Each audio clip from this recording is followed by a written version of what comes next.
New mega majority in the House has promised us endless investigations, confrontations, impeachments, and chaos. And they also said that they want to play games with our national debt. Instead of paying our bills, which is our moral and legal obligation, they have decided to make a game of this.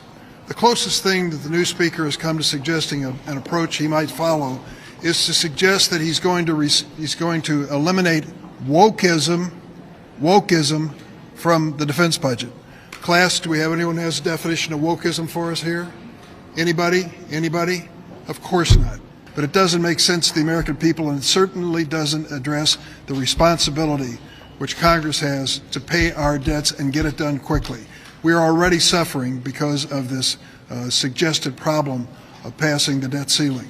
Isn't it interesting? We did it 3 times during the Trump administration with bipartisan roll calls, and now, under the leadership of the current Speaker of the House, there's a question mark as to whether it will be done. While at the same time, Donald Trump was creating more than 25% of our national debt in 4 years.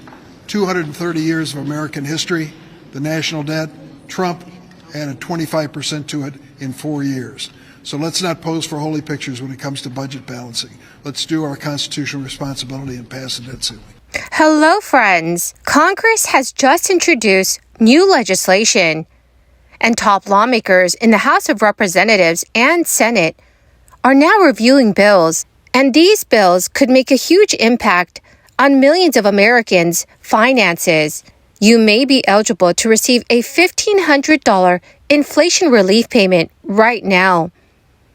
So, dear friends, please make sure that you watch until the end of this video. Also, to say thank you for being part of this community and being here every day. I will be announcing 2 winners for the $75 Walmart gift card this Friday. Please make sure you enter the giveaway. All you have to do is click and like several of my videos and then comment below the keyword of each video that you watch. Dear friends, the more videos that you comment on, the greater your chances of winning the weekly giveaways. Governor Michelle Lujan Grisham has announced legislation, and it has been filed to help provide economic relief checks to New Mexico residents. According to the governor's office, Senate Bill 10 has been filed and sponsored by Senator Benny Shendo. The bill would provide $1 billion in economic relief to New Mexico residents in the form of $750 stimulus checks for single taxpayers, and then $1,500 for those who file taxes jointly. Governor Lujan Grisham also said, as prices remain high across the country, we can and we should take action to help more residents of New Mexico afford the things they need right now.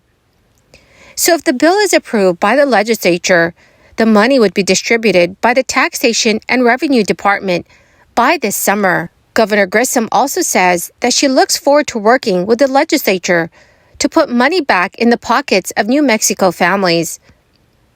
Also, some residents of the state of Colorado are poised to receive a rebate of up to $1,500 by the end of this month. The windfall is directed at residents who had filed for an extension of their 2021 return last year, and it features payments of up to $750 for individuals and then $1,500 for couples. The rebate stem from the Colorado Cashback Program, which is a one-time refund of state revenue. The program is distinct from the Great Colorado Payback Program, which is aimed at helping Coloradans locate unclaimed property.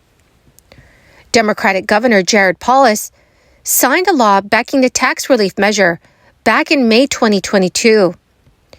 Initially, the program sought $400 for individuals filers and $800 for couples, but later, additional state revenues enabled Colorado to boost the payments.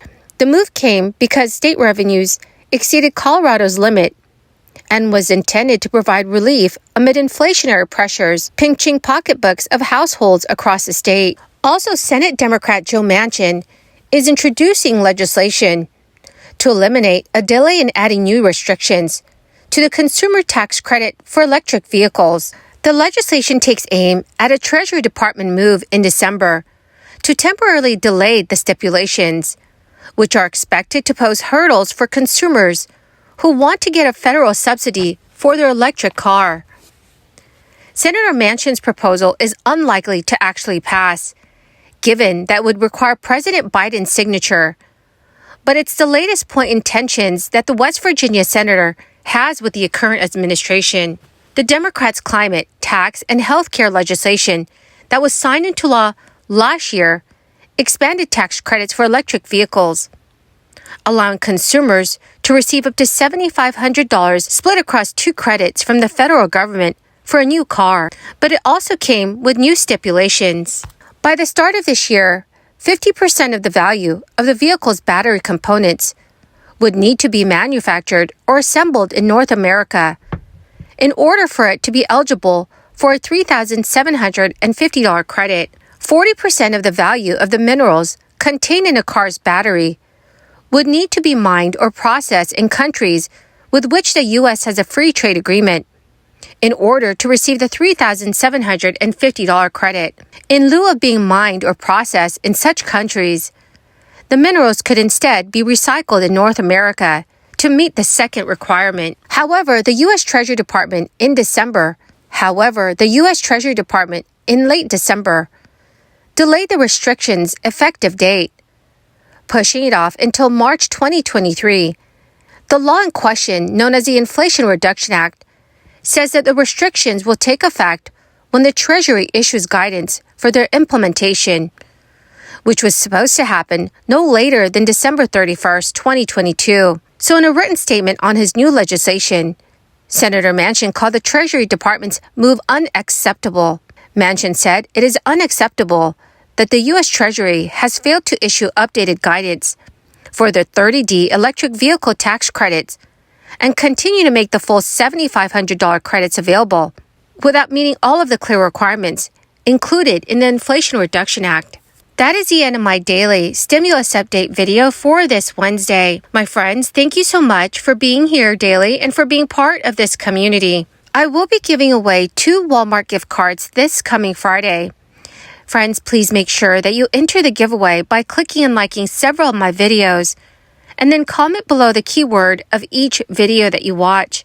Thank you, my friends, and have a blessed and wonderful week.